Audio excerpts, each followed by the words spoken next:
Are you ready for this? Because what just happened in Puerto Rico is something the entire basketball world is still trying to process. 8 months off the floor, a serious injury that took away her entire second half of the season, a flu she was actively fighting in the middle of an international tournament. In 4 out of 5 games, she was not even in the starting lineup. 4 out of 5 games, sitting, watching, waiting. So MVP of the tournament is none other than team. The double-double with both points and assists. And in her senior debut, she wins the TISO MVP at the FIBA Women's Basketball World Cup qualifying tournament. And she still walked away with the MVP trophy. Not a fan vote, not a popularity award, the official FIBA MVP, chosen by technical evaluators whose entire job is to watch international basketball and decide who was the best player on that floor. 5 full games of cold hard data pointing at one player and saying she was the best one here, and it was not even close. But to really understand what this means, you have to understand what Clark was carrying before she even stepped on that floor. 239 days. That is how long she had been away from competitive basketball. A serious injury wiped out her entire second half of the 2025 WNBA season. 8 months of recovery, 8 months of watching from the sideline, while the rest of the basketball world kept moving and kept debating and kept questioning whether she would ever fully come back.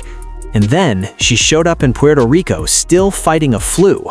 Not fully healthy, not fully sharp, 8 months of rust sitting in her legs. First game back against Senegal, 17 points and 12 assists. That is not a return, that is a statement. And then the coaching decisions started. Game 2, bench. Game 3, bench. Game 4 against New Zealand, finally in the starting lineup. Team USA won by 55 points, 101-46, the largest margin of victory in the entire tournament, a complete and total suffocation of an opposing team that had absolutely no answer for what Clark brought to that floor. Then, Game 5 against Spain, back to the bench again. 4 out of 5 games. That is the reality surrounding the player who would go on to win the tournament MVP. And here is the number that makes no logical sense when you sit it next to that fact. Clark played more total minutes than any other player on the entire Team USA roster. The player they kept off the starting lineup in 4 out of 5 games was also the player they could not afford to take off the floor once she was actually in the game. She logged more minutes than every single teammate, more than the players starting ahead of her, more than anyone.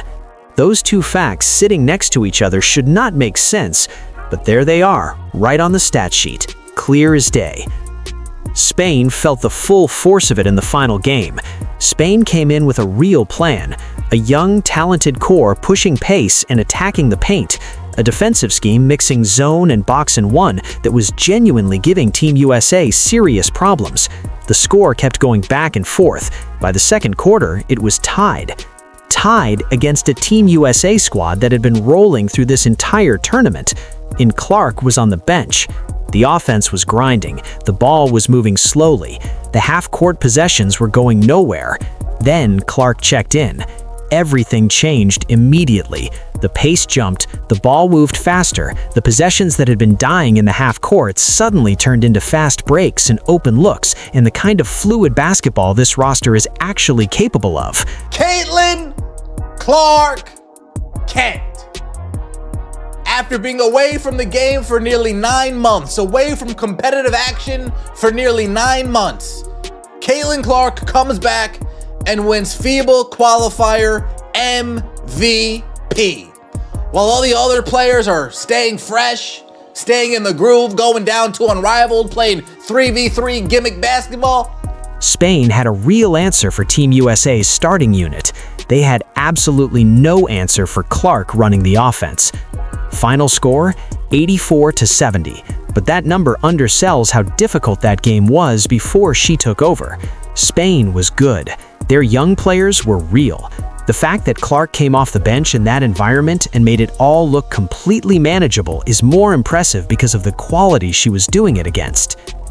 Now the numbers, because this is where every argument stops and the math takes over completely. 11.6 points per game, 6.4 assists per game, the best average in the entire tournament by a significant margin, 52.9 shooting from the field, team leader in efficiency, team leader in plus-minus, and then the number that ends the conversation permanently. Tournament leader in plus-minus across every single competing nation in Puerto Rico. Not just Team USA, the entire tournament.